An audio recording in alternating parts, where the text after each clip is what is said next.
Ada orang tanya saya, "Ustaz, kalau ngajar pasal apa Ustaz kita teriak?" Sebab saya orang jahat, tuan-tuan.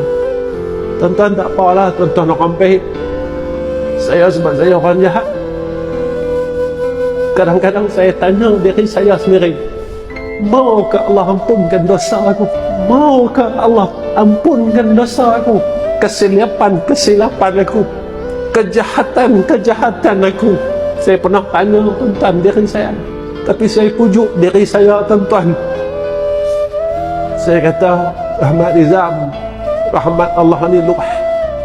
Saya minta dengan Allah, ya Allah, kalau aku tak boleh masuk syurga, aku duduk depan pintu pun tak apa. Cuma saya tak mampu untuk masuk neraka Allah.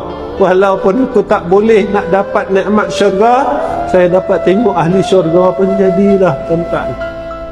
Tuan-tuan, saya pesan dengan diri saya dan tuan-tuan, walaupun kita ni bukan orang baik, tetapi janganlah kita bosan untuk berbuat baik.